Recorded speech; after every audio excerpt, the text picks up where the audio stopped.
Hello and welcome to the জিওগ্রাফার। আজকে tutor তাদের জন্য যারা এখন এবারের নেট সেট এবং জেআরএফের জন্য প্রস্তুতি নিচ্ছ। পরীক্ষার আর বেশি দিন নেই, তাই এখন প্রিভিয়াস ইয়ারের প্রশ্নপত্রগুলো নিয়ে একটু দেখে নিলে ভালো হয়। তাই আমি তোমাদের জন্য বিভিন্ন বছরের যে সমস্ত প্রশ্নগুলো পরীক্ষায় এসেছিল এবং এবারের পরীক্ষার জন্য যেগুলো খুবই গুরুত্বপূর্ণ, সেই সমস্ত গুরুত্বপূর্ণ প্রশ্নগুলো এখানে আজকে আলোচনা করব। তাই একদম প্রথম থেকে শেষ পর্যন্ত ভিডিওটা দেখতে থাকো। আশা করি তোমাদের অনেক অজানা প্রশ্নের উত্তর আজকে তোমরা পেয়ে যাবে। তো চলো ভিডিওটা শুরু করা যাক।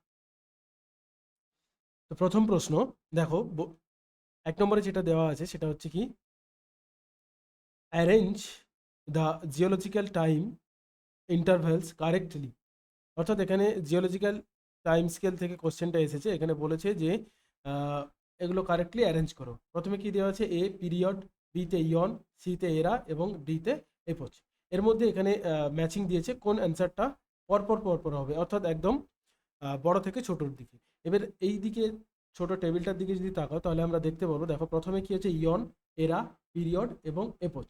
অর্থাৎ ইয়নটা বি, অর্থাৎ বি, তারপর হচ্ছে এরা সি, তারপর হচ্ছে গিয়ে ডি, অর্থাৎ বি সি এ ডি, এই অ্যান্সারটা হবে ঠিক। অর্থাৎ প্রথমে হচ্ছে তোমাদের ইয়ন, তারপরে এরা, তারপরে পিরিয়ড এবং শেষে এপোচ। এখানে জিওলজিক্যাল টাইম স্কেলটা থেকে তোমরা অনেকগুলো প্রশ্নের উত্তর পেয়ে যাবে। তো সেই জন্য এটা আহ, আমি তোমাদের দিলাম যাতে করে তোমরা এখান থেকে বিভিন্ন ধরনের যে আরো প্রশ্ন আসবে সেগুলো যাতে করতে পারো। এবার চলে এসো 2 নম্বর প্রশ্ন। 2 নম্বরে কি দেওয়া আছে? Arrange the eons from the past to present. অর্থাৎ অতীত থেকে বর্তমান দিন পর্যন্ত ইয়নগুলোকে সাজাতে বলেছে। এই যে ইয়ন, এখানে ইয়নগুলোতে সাজাতে বলেছে। তাহলে প্রথমে কি হবে? হার্ডিন, এ, তারপরে বি, তারপরে সি, তারপরে ডি। এখানে দেখো হার্ডিন আছে, প্রোটোরোজোয়িক, ফেনোরোজোয়িক এবং আর্কিয়ান। তাহলে অ্যান্সার কি হবে? অ্যান্সার হবে প্রথমে হবে হার্ডিন, তারপর হবে কি আর্কিয়ান, তারপর প্রোটোজোয়িক এবং শেষে একদম ফেনোরোজোয়িক। এখানে অপশনগুলো দেওয়া নেই, কিন্তু এটা তোমরা এই টেবিলটা থেকে খুব সহজেই বুঝতে পারবে। এছাড়াও এখান থেকে আরো অনেক ছোট বড় প্রশ্ন আসতে পারে। এই যে এরাগুলোকে সাজাতে বলতে পারে, তখন সেখান থেকে তোমাদের প্রয়োজনে লাগবে। পিরিয়ডগুলোকে সাজাতে বলতে পারে, সেগুলো কিন্তু দেখে রাখবে। ওকে, তো 2 নম্বর হলো। এবার 3 নম্বরে দেখো কি বলেছে। 3 নম্বর প্রশ্ন, the book principle of geology was written by.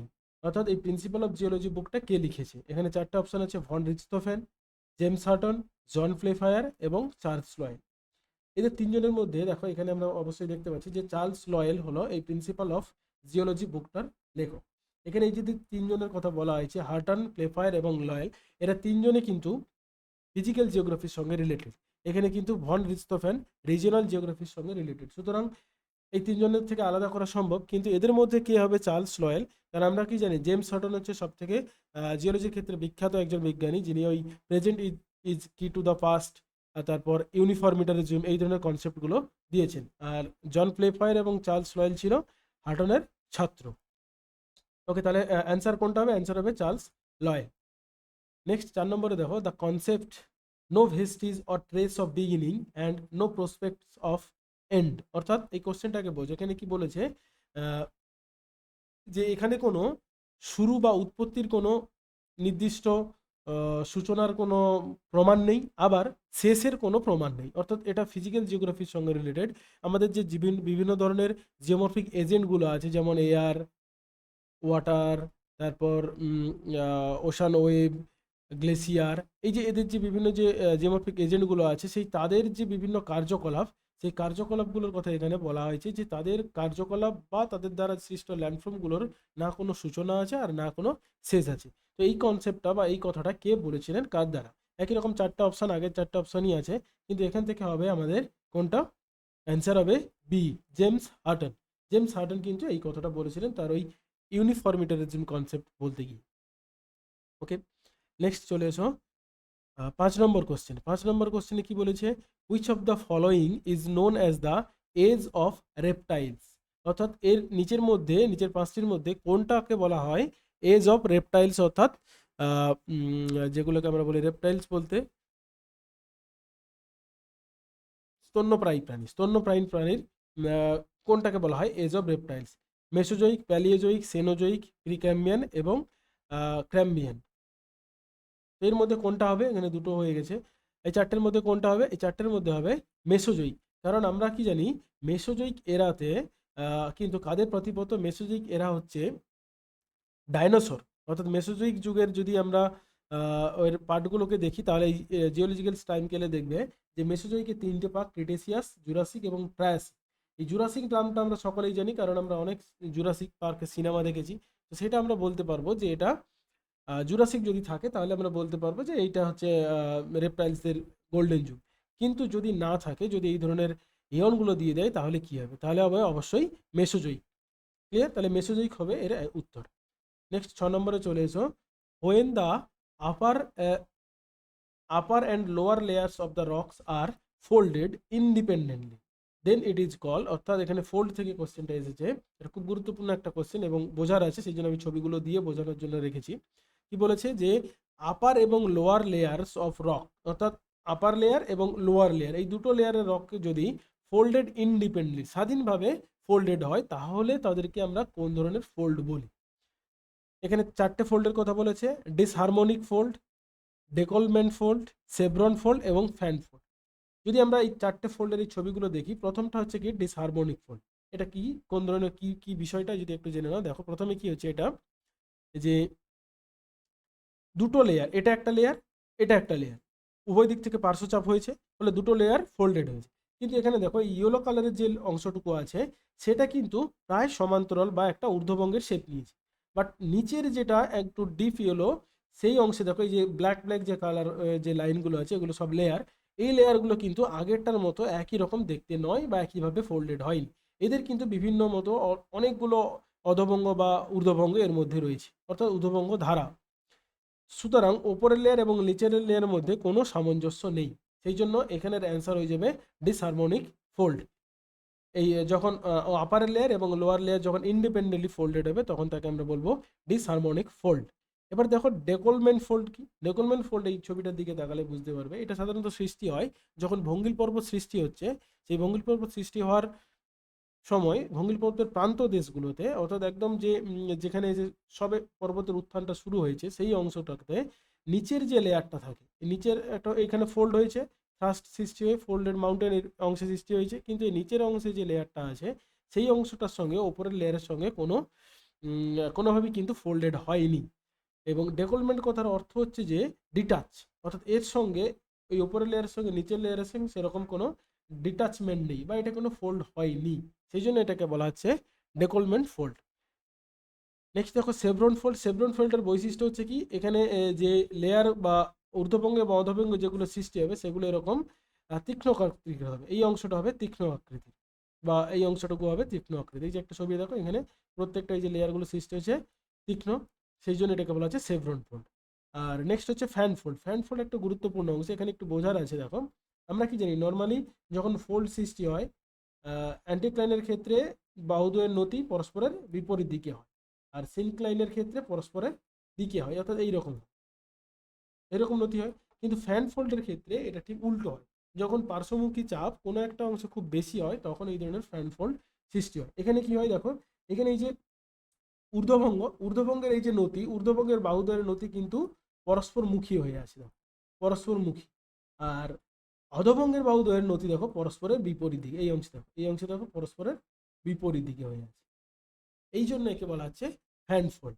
সেই জন্য এই অক্ষ থেকে, এটা হচ্ছে অক্ষ থেকে এইদিকে যে নতিগুলো আছে সেই জন্য একে বলা হচ্ছে ফ্যান ফোল্ড, এবং দেখতে এটা অনেকটা পাখার মতো মনে হয় বলে একে ফ্যান ফোল্ড বলা হয়। কিন্তু এই যে আমি ওইটা বললাম এটা কিন্তু অনেক সময় অনেকবার পরীক্ষায় কোশ্চেন এসেছে এই ধরনের, যে in which fold the anticlinal or the limb of in a anticline is towards each other, তখন কিন্তু এটা হবে ফ্যান ফোল্ড।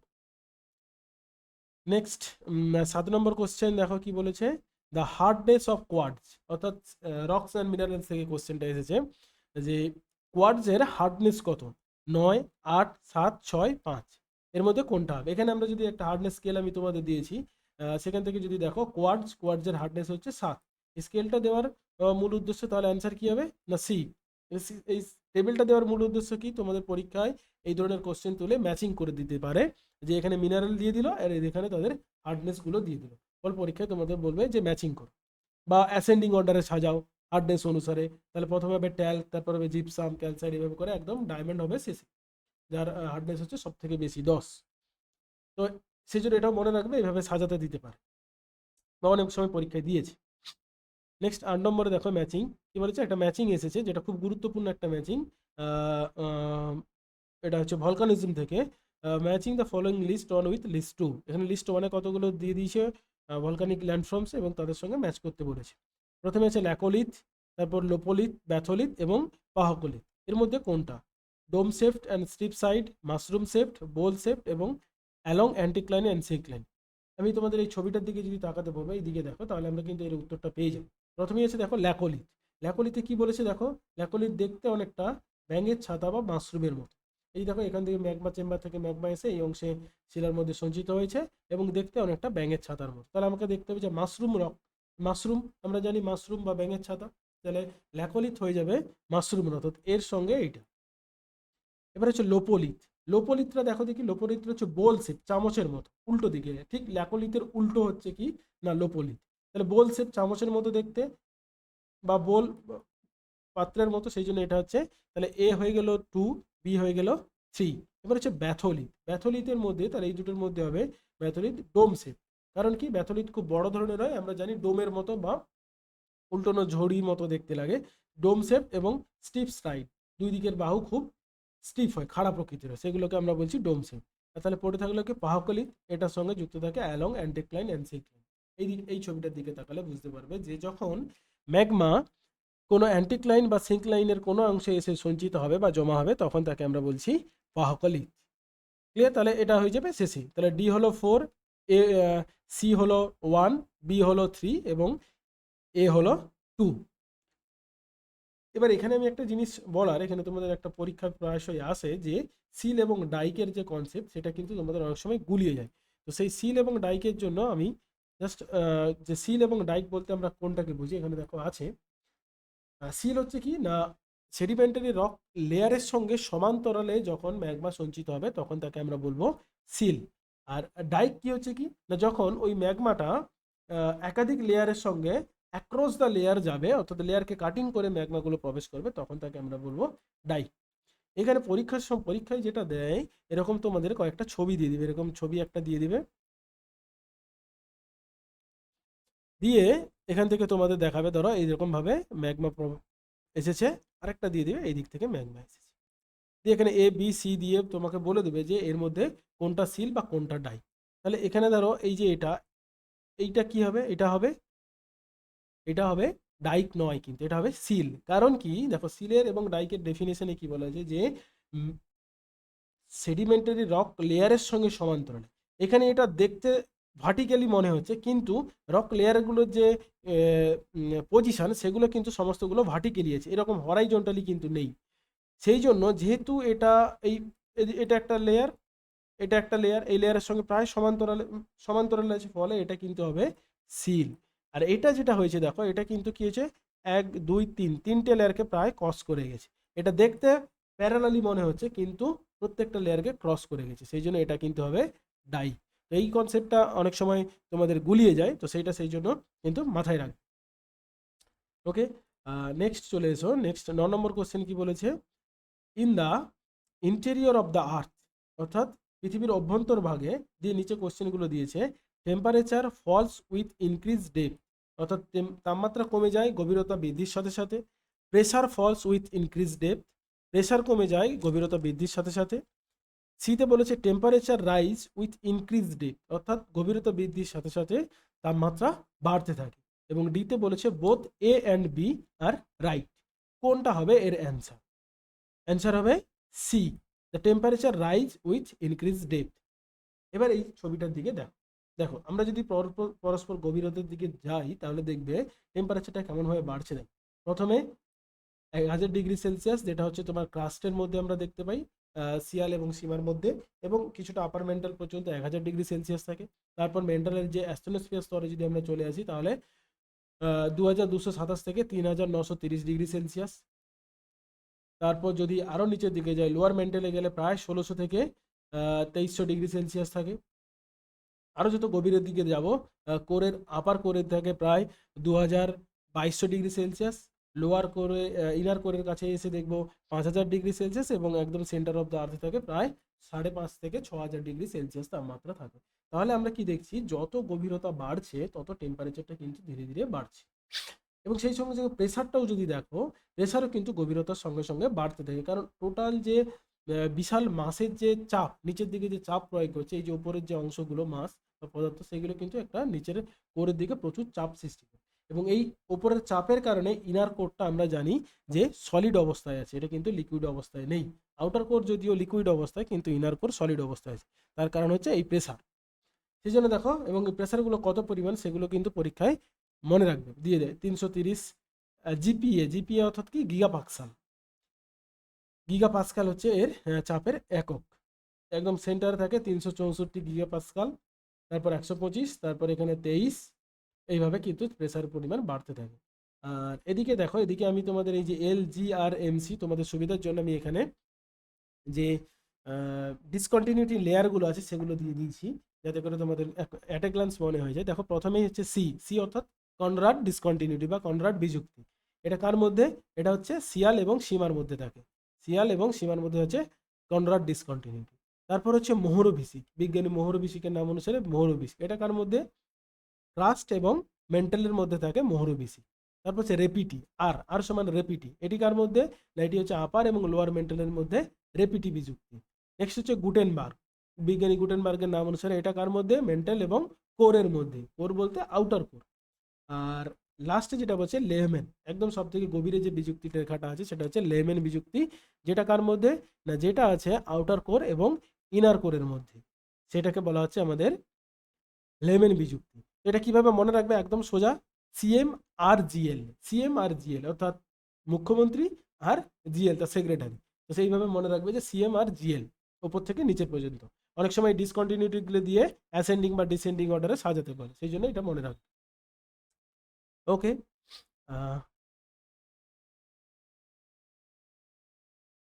ওকে, নেক্সট কোশ্চেন দেখো। নেক্সট কোশ্চেনে কি বলেছে?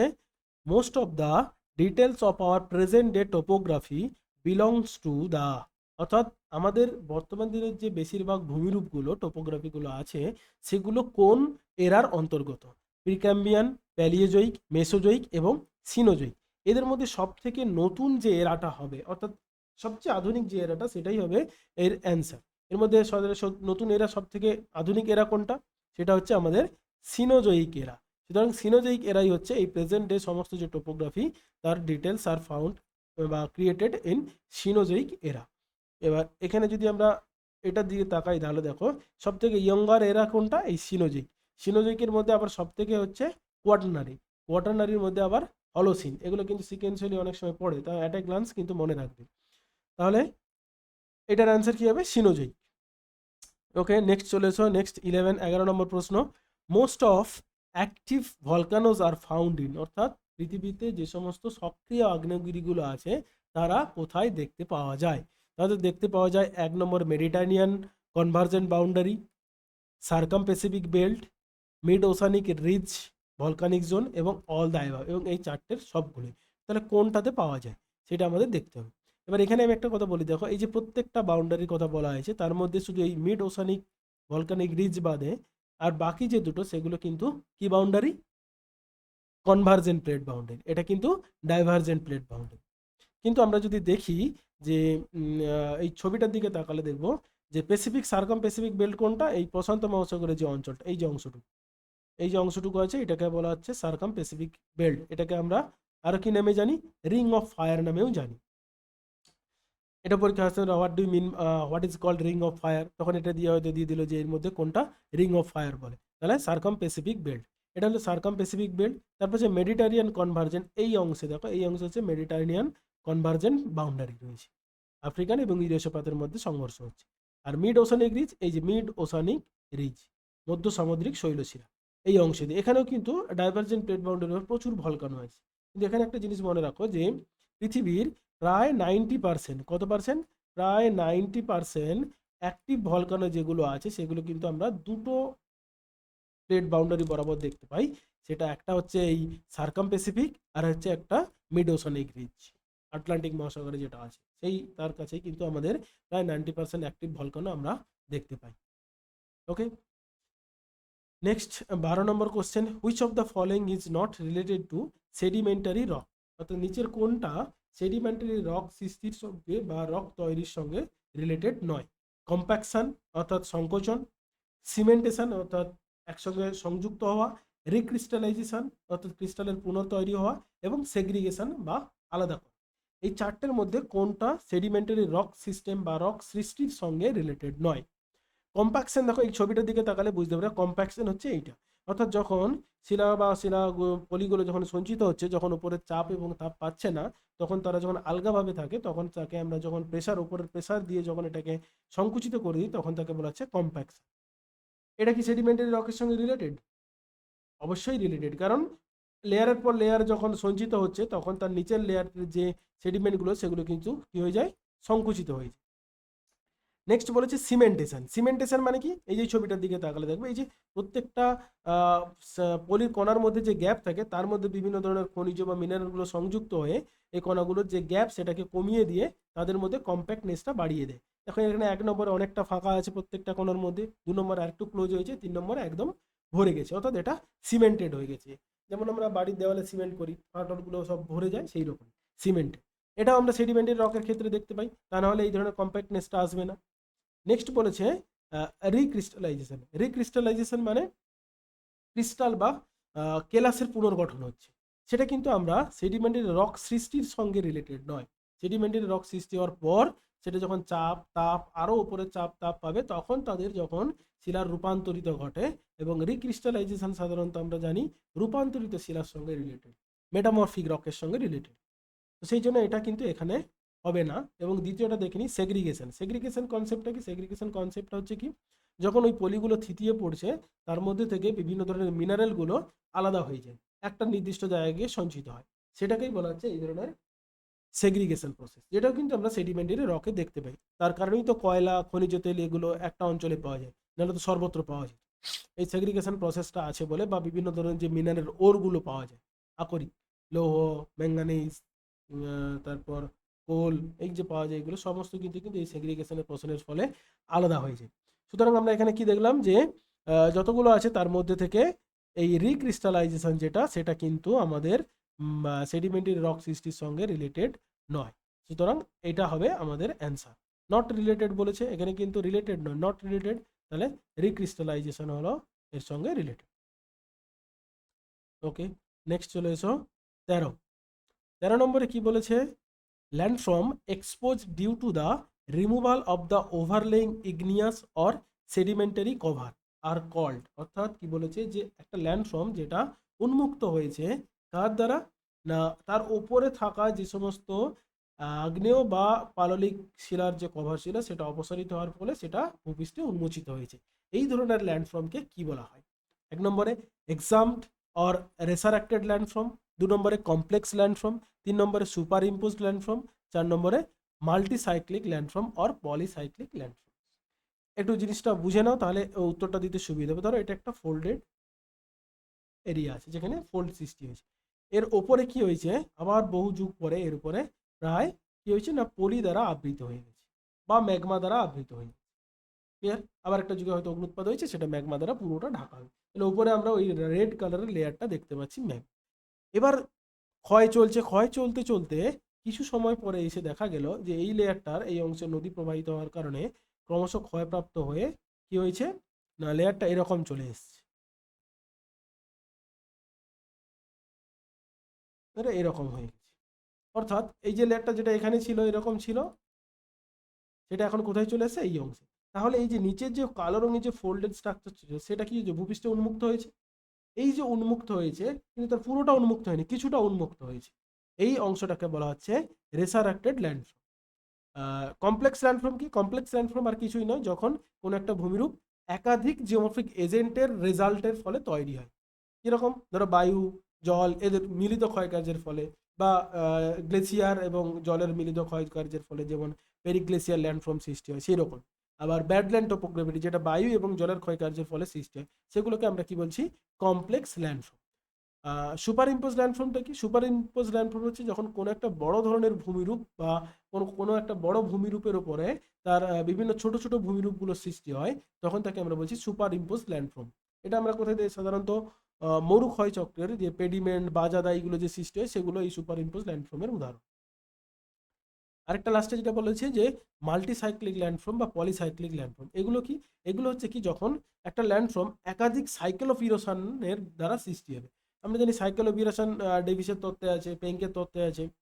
সেই ধরনের একাধিক সাইকেল অফ ইরোশন যখন আমরা একটা ভূমিরূপের উপর দিয়ে যাবে, তখন এই ধরনের যে ভূমিরূপ সৃষ্টি হয় তাকে হচ্ছে মাল্টিসাইক্লিক ল্যান্ডফর্ম। যেমন টেরেস, রিভার টেরেসা, তারপর ভ্যালি ইন ভ্যালি, নিক পয়েন্ট, এগুলো হচ্ছে কি মাল্টি সাইক্লিক ল্যান্ডফর্ম।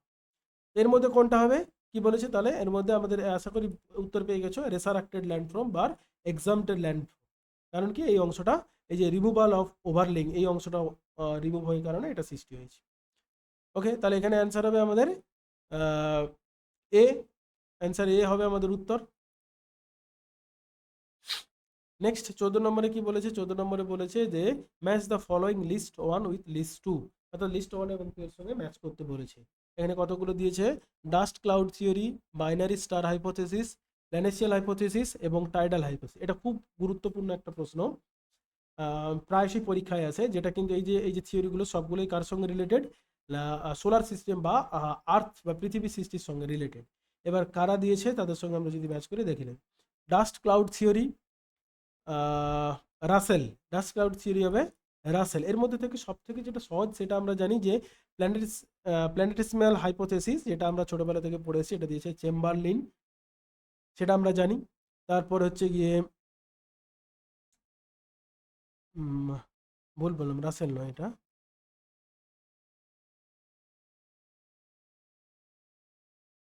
নেক্সট বলেছি যেটা tidal hypothesis. Tidal hypothesis related to jenny and Jeffrey, যেটাও পৃথিবীর সৃষ্টির সঙ্গে রিলেটেড। এবং এখানে বলা হয়েছে যে দুটো গ্রহের মধ্যে মাঝখানে একটা বড় ধরনের গ্রহ চলে আসে, যার ফলে তার যে টাইডাল বা গ্র্যাভিটেশনাল পুল, তার ফলেই সূর্য থেকে খণ্ডগুলো বেরিয়েছে এবং টোটাল সোলার সিস্টেমটা সৃষ্টি হয়েছে। আর binary star system, binary star system হচ্ছে তোমার এর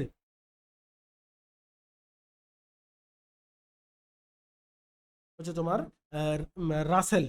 বাইনারি স্টার সিস্টেম হচ্ছে রাসেলের দেওয়া, যেখানে তিনি কি বলেছেন যে দুটো স্টার পরস্পরের কাছাকাছি থাকার ফলে একটার আকর্ষণে আর একটা থেকে পদার্থগুলো বেরিয়ে এসে এইগুলো সৃষ্টি হয়েছে।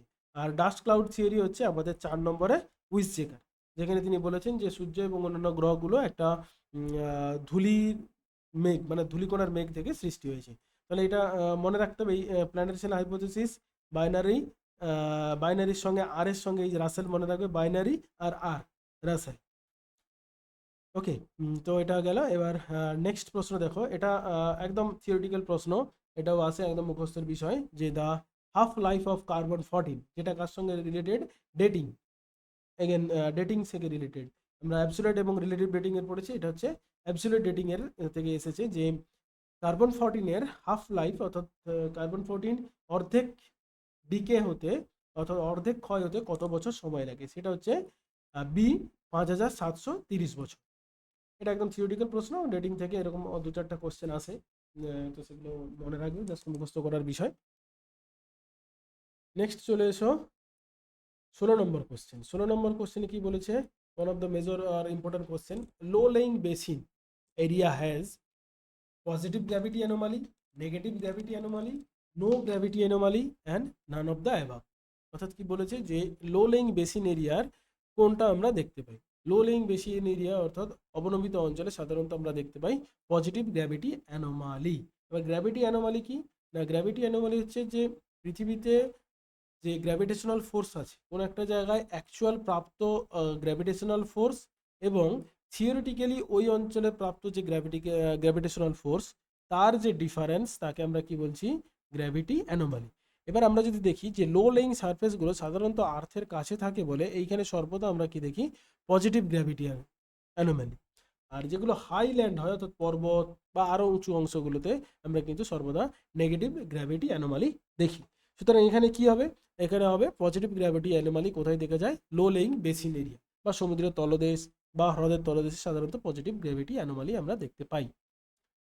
নেক্সট 17, এটা গুরুত্বপূর্ণ, অন্যতম গুরুত্বপূর্ণ, কারণ এখান থেকে পরীক্ষায় প্রায়শই কোশ্চেন আছে, যেগুলো হচ্ছে আমাদের প্র্যাট এবং array theory. According to Pratt, the relationship between height and density, অর্থাৎ হাইট এবং ডেন্সিটি, উচ্চতা এবং ঘনত্বের মধ্যে কি সম্পর্ক? Positive relation, negative relation, neutral relation এবং নান অফ দ্য অ্যাবাভ, এর মধ্যে কোনোটাই নয়। আমরা কি জানি? হাইট এবং ডেনসিটির সঙ্গে অ্যাকর্ডিং টু ফ্র্যাট এটা হবে নেগেটিভ রিলেশন। এই ছবিটার দিকে তাকাও, তাহলে বুঝতে পারে। অ্যারি থিওরিতে আমরা জাস্ট একটু থিওরিটা রিমাইন্ড করে নিই। দেখো, অ্যারি কি বলেছে যে একই ধরনের ঘনত্বযুক্ত পদার্থগুলোকে আমরা যদি একটা তরলের মধ্যে ভাসিয়ে দিই, তাহলে যার উচ্চতা বেশি তার গভীরতাও সব থেকে বেশি।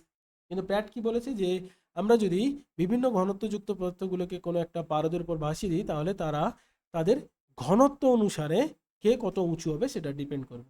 যার ঘনত্ব সব থেকে বেশি সে হবে সব থেকে কম উঁচু, এবং যার ঘনত্ব সব থেকে কম সে হবে সব থেকে বেশি উঁচু। তাহলে এখানে কোশ্চেন অনুযায়ী হাইট এবং ডেনসিটির মধ্যে কি সম্পর্ক?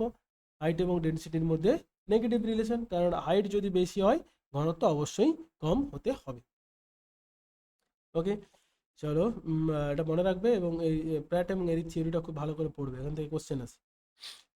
নেক্সট হচ্ছে 18, 18 নম্বর কোশ্চেনে কি বলেছে? একটা অ্যাসারশন এবং রিজন, এইগুলো একটু খুব জটিল, এগুলো একদম মন দিয়ে এবং বুদ্ধিমত্তার সঙ্গে সলিউশন করতে হবে। সেই জন্য দেখো এখানে কি বলেছে। এতে বলেছে there is a close relationship between volcanic activities and plate মার্সিং, অর্থাৎ আগ্নেয় যে কার্যকলাপগুলো হয়, অর্থাৎ অগ্নুদ্গিরম যে হয়, সেগুলো কার সঙ্গে সঙ্গে রিলেটেড? Plate margin. এটা আমরা অবশ্যই এটা সঠিক, কারণ আমরা এর আগে পড়েছি যে 90% অগ্নুৎপাদ হয় বিভিন্ন প্লেট মার্জিনগুলোতে। তাহলে এ হচ্ছে ঠিক। আগে দেখতে হবে এ এবং আর এর মধ্যে কোনটা ঠিক বা ভুল। তাহলে এ ঠিক। এবার রিজন কি বলেছে? A vast majority of world's volcanoes are associated with convergent plate boundary, অর্থাৎ বেশিরভাগ যে আগ্নেয়গিরিগুলো আছে সেগুলো কনভার্জেন্ট প্লেট বাউন্ডারির কাছাকাছি সঙ্গে রিলেটেড। কনভার্জেন্ট বলতে দুটো প্লেট যখন পরস্পরের কাছে এগিয়ে আছে তাকে আমরা কনভার্জেন্ট বলি। আমরা তিন ধরনের প্লেট বাউন্ডারির কথা শুনেছি, একটা হচ্ছে কনভার্জেন্ট, আর একটা হচ্ছে ডাইভারজেন্ট, যেখানে দুটো প্লেট পরস্পর থেকে দূরে সরে যায়, আর একটা হচ্ছে কি নিউট্রাল, যেখানে আমরা দেখি একটা আর একটার সঙ্গে পাশ কেটিয়ে বেরিয়ে যায়, তখন তাকে আমরা কি বলেছি? Neutral plate boundary. তো এটা এদিকে যাচ্ছে, এটা এদিকে, এই অংশে যে বাউন্ডারিটা সৃষ্টি হয় তাকে বলেছে নিউট্রাল প্লেট বাউন্ডারি। তাহলে এর মধ্যে এই অংশে সব থেকে বেশি আগ্নেয়গিরি হয়। তাহলে দেখো এও ঠিক, আরও ঠিক। আবার আর কিন্তু এর কারেক্ট এক্সপ্লেনেশন নাকি দেখো, কারণ ভলকানো অ্যাক্টিভিটিসগুলো প্লেট মার্জিনে হয় আর কনভার্জেন্ট প্লেট মার্জিনের সঙ্গে রিলেটেড। সুতরাং এখানের অ্যান্সার হবে A, both A and R are true, এবং R is the correct explanation of A. এইভাবে কিন্তু এই অ্যাসারশন রিজনগুলোকে দেখতে হবে তোমাদের খুব বুদ্ধিমত্তার সহিত, কারণ দেখতে হবে যে এ এবং আর দুটো ঠিক কিনা, আবার তাদেরকে এক্সপ্লেন করছি কি। ওকে, নেক্সট চলে এসো 19 নম্বর। এগেন আবার ম্যাচিং এসেছে, দেখা যাক ম্যাচিংয়ে কি বলেছে। লিস্ট 1 যেটা এখানে থিওরি আছে, আর লিস্ট 2তে দেওয়া আছে কি নেম অফ দ্য সায়েন্টিস্ট, বিজ্ঞানীদের নাম দেওয়া আছে। এটা 11 হয়ে গেছে, 2 হবে। Sea floor spreading, sea floor spreading কার সঙ্গে রিলেটেড? এখানে আমরা যদি দেখি হ্যারি হেস, হ্যারি হেসের সঙ্গে রিলেটেড, কারণ শিপ ফ্লোর স্প্রেডিং আমরা পড়ে এসেছি। নেক্সট বলছে continental drift theory, elastic rebound theory এবং radioactive theory. Continental drift theory আমরা জানি কার 1912 সালে কে দিয়েছিলেন? Alfred Wegener. আলফ্রেড ওয়েগনার দিয়েছিলেন, এবং পরবর্তী এফ.বি. টেলরও দিয়েছিলেন। নেক্সট হচ্ছে কি elastic rebound theory. Elastic rebound theory এটা কার সঙ্গে? এটা সাধারণত যেটা মনে রাখার, এটা হচ্ছে আর্থকোয়েকের সঙ্গে রিলেটেড, অর্থাৎ ভূমিকম্প হওয়ার সময় কিভাবে এনার্জিগুলো ছড়িয়ে পড়ে সেইটা এক্সপ্লেন করেছে এই ইলাস্টিক রিবাউন্ড থিওরি, যেটা 1906 সালে দিয়েছিল এইচ.এফ. রেড, এবং তিনি ওই আমেরিকার সান ফ্রান্সিসকো যে স্যান আন্দ্রিস ফল্ট নাম আমরা সকলেই জানি, সেই স্যান আন্দ্রিস ফল্ট বরাবর 1906 সালে একটা বিধ্বংসী ভূমিকম্প হয়েছিল। সেটার গবেষণা করতে গিয়ে এই ইলাস্টিক রিবাউন্ড থিওরির কনসেপ্ট দিয়েছিলেন এইচ.এফ. রেড। আর রেডিও অ্যাক্টিভ থিওরি আমরা জানি যে পৃথিবীর এই তোমার মাউন্টেন সৃষ্টির ক্ষেত্রে জলি 1925 সালে এই রেডিও অ্যাক্টিভ থিওরিটা দিয়েছিল। ওকে, লাস্ট অ্যান্ড ফাইনাল কোশ্চেন আসার আগে তোমাদের একটা কথা বলি যে প্রথম থেকে তো তোমরা শেষ পর্যন্ত ভিডিওটি দেখার জন্য তোমাদেরকে ধন্যবাদ। যদি ভিডিওটি ভালো লাগে এবং ইনফরমেটিভ মনে হয়, তাহলে কিন্তু অবশ্যই লাইক করো এবং বন্ধুদের মধ্যে শেয়ার করতে কিন্তু ভুলো না। ওকে, তো নেক্সট চলে আসে 20 নম্বর লাস্ট কোয়েশ্চেন, আমরা দেখি কি আছে।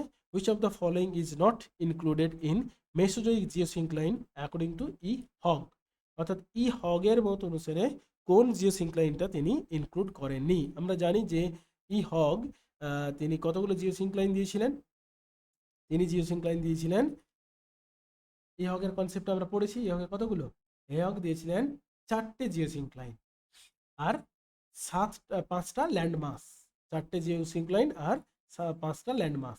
এখানে দেখো এই জিওসিনক্লাইনগুলো আমি ছবি এবং ল্যান্ডমাসগুলো দিয়েছি, এর মধ্যে কোনটা দেয়নি, এর মধ্যে যেটা দেয়নি তিনি উত্তরটা আগে বলে দিই, সেটা হচ্ছে আপালাসিয়ান জিওসিনক্লাইন, যেটা কিন্তু ই হগ দেয়নি, তার পরিবর্তে কি দিয়েছিলেন সেটা আমরা এই ছবির মাধ্যমে দেখছি। দেখো এই জিওসিনক্লাইনগুলোর অবস্থানগুলো যদি আমরা দেখি, তাহলে এই অংশটাতে হচ্ছে কি আমাদের রকি জিওসিনক্লাইন, ক্লিয়ার, এই অংশটুকু হচ্ছে রকি জিওসিনক্লাইনের অন্তর্গত। এটা হচ্ছে টেথিস, আর এই দিকটা হচ্ছে সার্কাম প্যাসিফিক, পুরোটা প্রশান্ত মহাসাগরীয় পার্বত্য, প্রশান্ত মহাসাগরের যে landmass according to E hog, সেইটাকে কেন্দ্র করে যেটা আছে সেটা হচ্ছে স্পেসিফিক। আর একটা তিনি যেটা দিয়েছিলেন সেটা হচ্ছে উরাল, এইখানে অবস্থা উরাল মাউন্টেনের কাছাকাছি যেটা জিওসিনক্লাইন, সেটাকে তিনি দিয়েছিলেন ওরাল জিওসিনক্লাইন। এই 4টে দিয়েছিলেন ই হগ।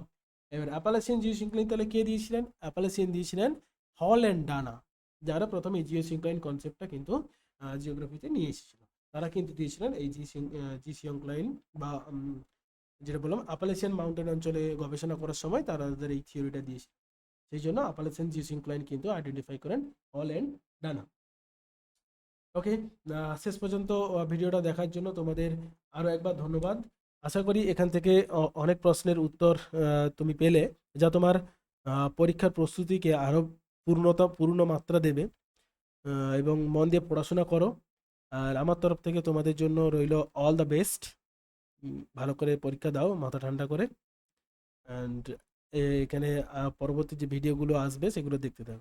Okay, thank you.